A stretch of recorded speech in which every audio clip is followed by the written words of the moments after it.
actualidad geopolítica, un día más con la mirada puesta en Rusia y Ucrania, o más bien ahora la atención se centra en las tensiones exacerbadas entre Rusia y Estados Unidos. Rusia, en palabras de Dmitry Medvedev, considera ya a Donald Trump o a Estados Unidos un enemigo. Y Putin ha dicho que este tipo de presiones entre países que se respetan no van a funcionar.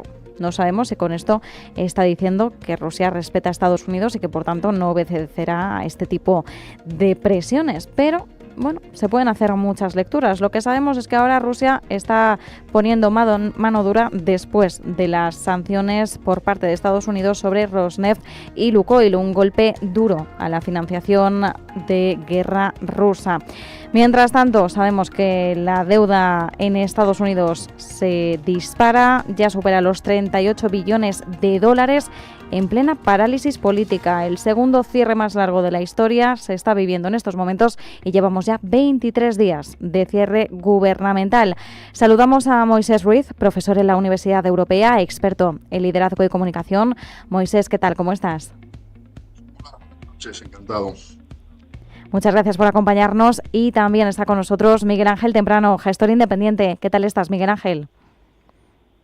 ¿Qué tal? Muy buenas tardes a todos. Muchas gracias por compartir ambos este ratito de tertulia. Bueno, vamos a empezar con Rusia, Estados Unidos, nuevas sanciones estadounidenses, luego pasamos a la parte europea, pero bueno, Rusia ha sido muy clara, Estados Unidos es enemigo y esto es un acto de guerra, es como lo ha expresado Medvedev, y Vladimir Putin se ha movido en las mismas líneas. Moisés, nos estamos alejando de un posible avance en el conflicto, ya nos conformamos con poco, con un avance.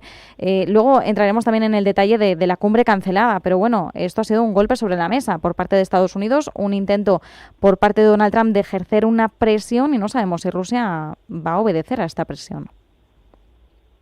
Ya no sabemos en qué situación nos encontramos, ¿verdad? Hemos dado tantos pasos hacia adelante, hacia atrás, laterales. Bueno, este es uno más. Es evidente que Donald Trump sí que yo creo que tenía interés y estaba ilusionado con esa reunión en Budapest, y que de esa reunión pues empezara a labrar pues algo cercano al fin del conflicto, ¿no? Llamarlo paz o bueno, pues un principio de acuerdo, bueno, pero algo así, ¿no? Él venía muy henchido de gloria, envalentonado por lo que había conseguido en Oriente Medio, que bueno, aunque es con matices, pero bueno, pues los rehenes están ya en sus domicilios, con sus familias, y eso pues es un gran éxito para Donald Trump, sin duda alguna. Y él dice, bueno, pues a rebufo de esta buena noticia y de esta buena acción, pues vamos a ver si le metemos en vereda a Putin. Pero claro, es muy complicado. Putin es un líder con muchas aristas, con muchos matices y muy difícil de controlar, ¿no? Sobre todo desde un punto de vista racional. Y claro, Trump se ha enfadado, lo ha expresado de una manera muy drástica, diciendo yo no voy a hacer el ridículo, ya le ha recibido con todos los honores en suelo norteamericano y no ha servido absolutamente para nada, con lo cual pues lo ha manifestado de esa manera tan contundente, tan agresiva, y me parece que insisto, pues tan acertada. No voy a hacer el ridículo ya con este hombre más. Se ha enfadado todavía más y ha dicho, pues ahora hago lo que suele hacer Donald Trump, sanciones. Esto le ha sentado a cuerno quemado a Putin, porque claro, es que Putin ahora se encuentra le ha descubierto, le ha tocado mucho el orgullo. ¿Y ahora qué hace Putin? Admite que estas sanciones son duras para la economía, le afectan y por tanto se ablanda y da un paso hacia adelante tendiendo la mano a Donald Trump. Claro, eso en la sociedad putiniana quedaría muy mal. Y él yo creo que Putin está también en una encrucijada y él quiere salir de alguna manera. Lo que ocurre es que su orgullo se lo impide y no va a salir si no es con una aurea vencedora. Eso lo sabemos desde el primer momento. Claro, ahora, con estas sanciones es que Donald Trump pues le ha tocado, o sea, le ha metido el dedo en el ojo, sin duda alguna, y ha reaccionado, y su reacción es precisamente porque le ha dolido y porque ahora ya sí que no puede dar su brazo a torcer, no puede admitir que estas medidas le debilitan. No va con su forma de ser, desde luego, y la situación ahora, pues es verdad que se complica, ¿no? Es decir, a ver cómo la reacción de Putin, no sé, puede girar o puede provocar que haya, en fin, un mínimo de esperanza en esta historia. Yo creo que ahora mismo no, él está muy enfadado porque su orgullo está absolutamente herido, le ha dado bien, pero a líderes como Putin este tipo de reacciones lo que hacen es que le cabrean mucho más, pero yo creo que es un cabreo teórico, ¿no? Es que si está de verdad enfadado, como él dice, y es enemigo de Estados Unidos, que se atreva a invadirle. O solamente lo hace con los que no son poderosos, con los que sabe que le puede meter bombas en su territorio sin recibir nada de respuesta, ¿no? Bueno, pues que lo haga, que por la parte de Alaska, que está muy cerquita, que intente meterse ahí en Estados Unidos si de verdad está enfadado. Bueno, entonces nos vamos ya oficialmente a una tercera guerra mundial. Aquí ya no podría haber ningún tipo de lectura que pudiera reinterpretar este escenario. Miguel Ángel, sin irnos a una invasión no deseada, espero, Moisés, que no nos escuche nadie, bueno, que nos escuchen los oyentes para entender un poco también y analizar el contexto, pero que no nos escuche ninguno de los mandatarios que parte aquí el bacalao. Pero Miguel Ángel, dentro de la reacción de Putin hemos visto una reacción retórica, una reacción en la que ha dicho que no es un acto amistoso, ni mucho menos este movimiento por parte de Estados Unidos con las sanciones aplicadas a Rosneft y Lukoil. Ha declarado que entre países que se respetan este tipo de presiones no deberían tener lugar. ¿Podríamos esperar algún tipo de respuesta, algún tipo de jugada por parte de Rusia como respuesta a Estados Unidos?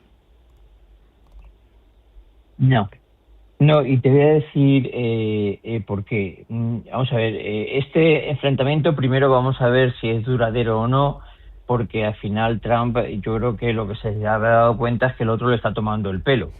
Pero si nos vamos al lado ruso, los rusos esto marca un cambio de tono. Ya Rusia no diferencia entre los gobiernos estadounidenses de un color o de otro. Y ya plantea algo muy importante, que es que el conflicto con Washington no es un tema coyuntural, como hablaba antes, que era con los demócratas, sino que ya es un tema estructural.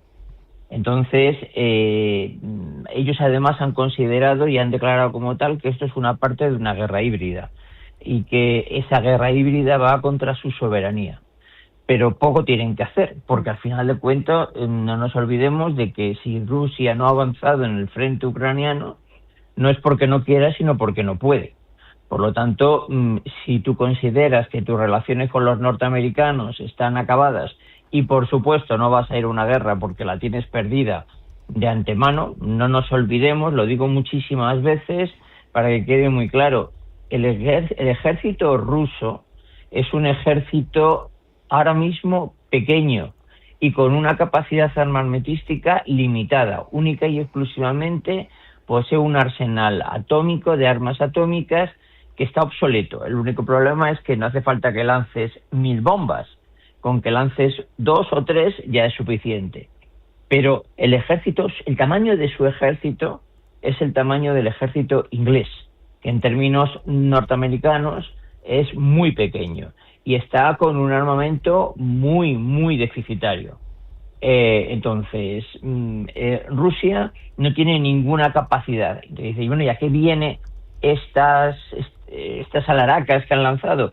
Yo los interpreto como una narrativa interna, como un intento de reforzar una cohesión nacional o legitimar un esfuerzo bélico que puede ser que se prolongue muchísimo más de lo que los rusos estaban esperando.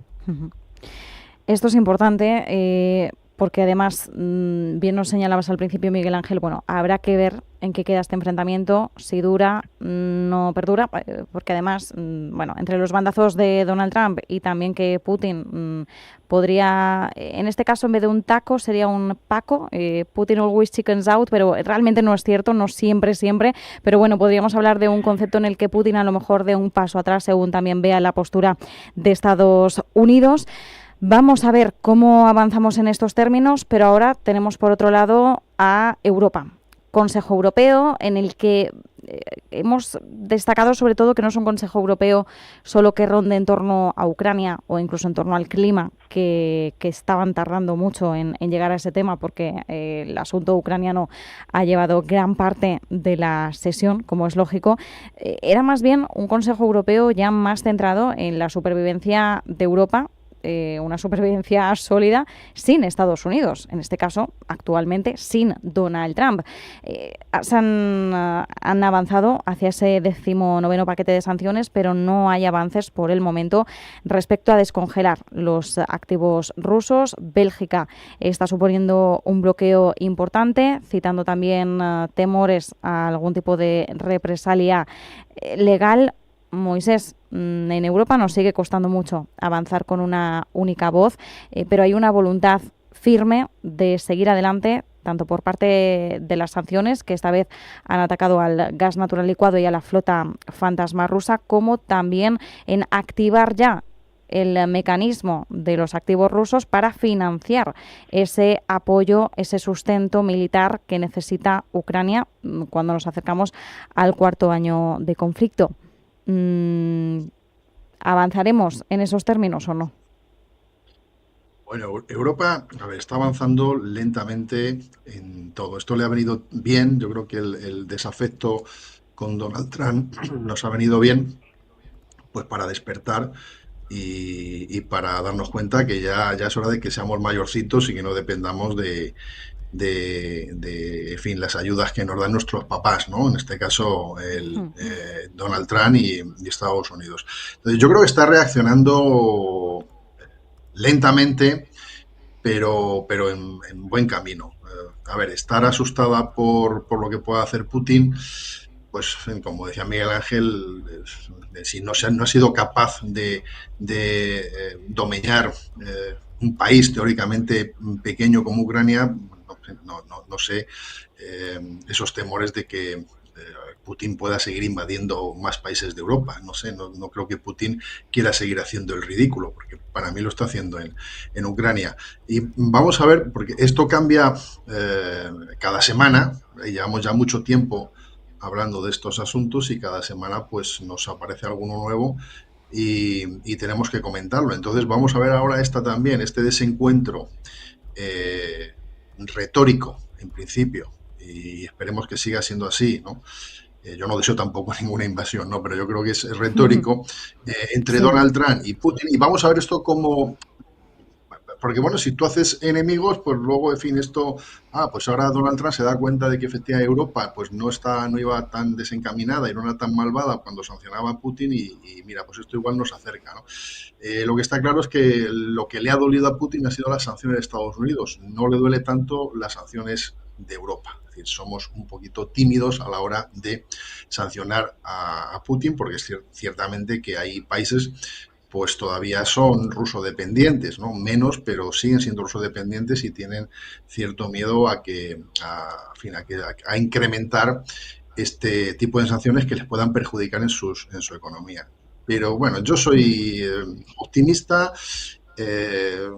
avanzamos lentamente, a veces nos desviamos y ponemos el foco en asuntos que no son de tanto interés, deberíamos apartarlos y supeditarlos y poner el foco en algo que de verdad nos interesa en estos momentos, que es la defensa de Ucrania y con ello la defensa de Europa y hacer frente y por lo menos mostrarnos fuertes ante Putin, que estos líderes así lo demandan, ¿eh? Tienes que mostrarte fuerte sin dudar, aunque sea lentamente, en tus medidas, pero sin dudar. No le dudes nunca a una persona como Putin porque entonces estás fuera de su órbita y va por ti.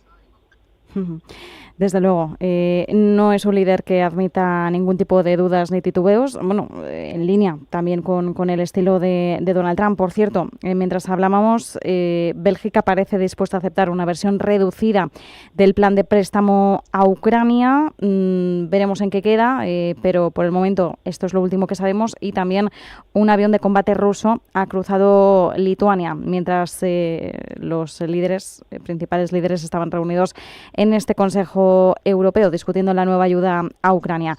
Miguel Ángel, ¿cuál es tu impresión sobre el posible avance de cara a activar esos activos rusos congelados? Bueno, esos activos rusos congelados desde hace muchísimo tiempo, se hablaron de 300.000 millones de euros, se suponía que tenían como destino final la reconstrucción de Ucrania y para ello estaban destinados. Esto no es nuevo. Ahora lo que se dice es que en lugar de la reconstrucción que se utilicen para la defensa. De ello también se habló en un determinado momento, luego se volvió a apartar. El principal problema que yo creo que tenemos en Europa no es que hoy en día nuestra fuerza militar sea insuficiente para combatir con la rusa. Como he dicho antes, hoy por hoy el ejército ruso dista mucho de ser un enemigo potente contra una alianza simple y llanamente de los ingleses, los franceses y los alemanes. No tienen absolutamente nada que hacer, sobre todo porque Europa todavía tiene un armamento norteamericano de largo alcance crítico. Y tampoco nos olvidemos, Europa tiene 11 bases norteamericanas, de las cuales 6 tienen armamento nuclear. Por lo tanto, si no te defienden los norteamericanos, no te ayudan, no te dejan utilizarlo, lo que le va a pasar al norteamericano es que le van a echar. Y obviamente nadie en el Estado Mayor del Ejército le tendrá que explicar a Trump que si te puedes defender a 10.000 kilómetros de tu frontera, es mejor que defenderte en tus fronteras, ¿no? Entonces, yo por esa parte no tengo ninguna preocupación de que ocurra. Me preocupa más intrínsecamente nosotros. Desgraciadamente somos un club, más que algo que tiende a ser un país. Estamos más cerca de un club de amigos donde una serie de países que aparentemente vivían holgados de dinero, ahora ya pues no es así, ayudaban a los que eran más pobres. Pero bueno, nuestro nivel de alianza es ridículo, tan ridículo como que el español, demostrando su incapacidad manifiesta, nos está poniendo en el disparadero a toda una población que las encuestas dicen que no le apoyan, ¿no? Y que no quiere convocar elecciones porque reconoce que las perdería. Yo escuchaba hoy a Felipe González decir que eso es lo más antidemocrático que existe. Pero si eso lo extendemos a otros sitios, en Francia están abofetadas, el premier inglés tiene unos rangos de aceptación hoy por hoy bajísimos, es decir, la situación es extremadamente complicada si miras cada uno de los países que forman este club. Claro, imagínate cuando toca la hora de salir a pelearnos, pues ya sale por ahí el españolito de turno diciendo que con él no va a ayudar a que se cubra la línea de drones del norte o del muro de drones que quieren crear. Claro, antes o después ellos nos pasarán la factura y dirán, mira, te va a ayudar cuando tienes problemas Rita la Cantaora, ¿no? Eso lo que te determina es que estos enfrentamientos de falta de solidaridad en muchos casos, y aquí nos estamos caracterizando, o por lo menos están caracterizando los gobiernos algunos gobiernos del flanco sur, demuestra que bueno, pues que tenemos una debilidad muy grande que es explotable por dictadorzuelos de medio a pelo como puede ser Putin. Entonces, bueno, eso me preocupa muchísimo más que si nos ponemos de acuerdo en que hay que comprar más o menos. Mira, durante muchísimo tiempo nos hemos gastado, salvo los ingleses y los franceses, nos hemos gastado en armamento cantidades ridículas, tan ridículas que han impedido que tengamos una industria militar potente. Y de esto un poco sé, por desgracia. Ahora estamos pagando el pato, le tenemos que comprar la gran mayoría de los armamentos más complicados a los norteamericanos, y eso no va a cambiar en mucho tiempo porque tú no desarrollas tu industria de una manera tan rápida, sobre todo si no hay una firmeza en compromisos de pedidos futuros, que es lo que ha ocurrido hasta ahora. Cambiando ya de tema, porque nos quedan nada, menos de 5 minutos, pero quería aprovechar para preguntaros por la deuda estadounidense, superando los 38 billones de dólares en un momento en el que estamos todavía de cierre gubernamental. Miguel Ángel, nada, muy rapidito, ya que estabas hablando tú en estos momentos, hay muchas preguntas ahora sobre qué podría hacer Estados Unidos para detenerla, es decir, qué tipo de estrategia clara debería llevar a cabo. Esto es una advertencia muy clara y entendemos que el debate sobre el techo de deuda, la sostenibilidad de algunos programas clave debería dominar ahora mismo la agenda política una vez se reabra el gobierno. Es muy complicado porque hay un principio en economía que lo primero que tienes que hacer para reducir la deuda es reducir el servicio de la deuda, es decir, generar tal confianza en tu país que la financiación de la deuda actual te cueste cada vez menos. Ahora mismo está en aproximadamente un 120% del PIB y tienen unos problemas gravísimos donde tienen el dilema clásico de o subo los tipos para contener la inflación, en cuyo caso encarezco el servicio de la deuda, o los bajo y me arriesgo a un rebote inflacionario. Bueno, complicado, y eso en medio de una parálisis política porque los demócratas están haciéndole pasar, le guste o no le guste, un calvario para la aprobación del presupuesto y con un cierre gubernamental que ya vaya muchos días, Desde luego, llevamos 23 días, es ya el segundo más largo y el más largo son 35, es decir, que a poco que nos extendamos supera Trump su propio récord, porque el más largo fue bajo su primer mandato. Moisés, nada, en un minutito, ¿cuál es la cuestión?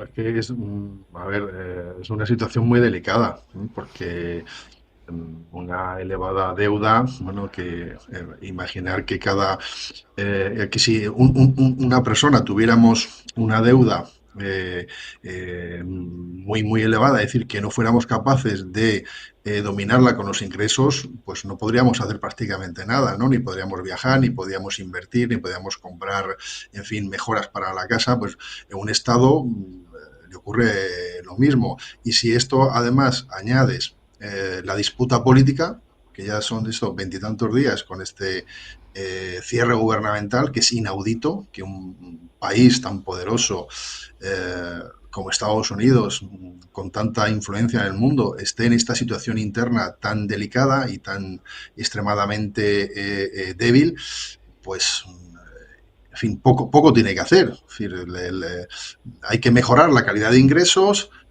Para eso, efectivamente, la confianza en el país el índice de confianza en el país tiene que elevarse y también tocar los impuestos.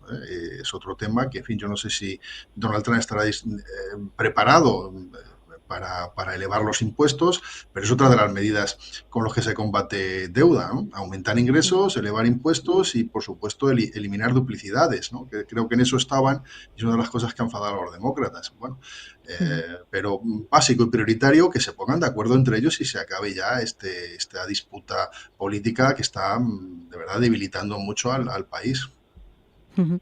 Desde luego, una debilidad y una fractura muy clara. Demócratas y republicanos siguen haciendo de este cierre su campo de batalla. Vamos a ver cómo seguir avanzando. Moisés Ruiz, profesor en la Universidad Europea, experto en liderazgo y comunicación. Miguel Ángel Temprano, gestor independiente. Muchísimas gracias a ambos. Un abrazo. Buenas noches. Gracias, igualmente. Adiós, buenas tardes.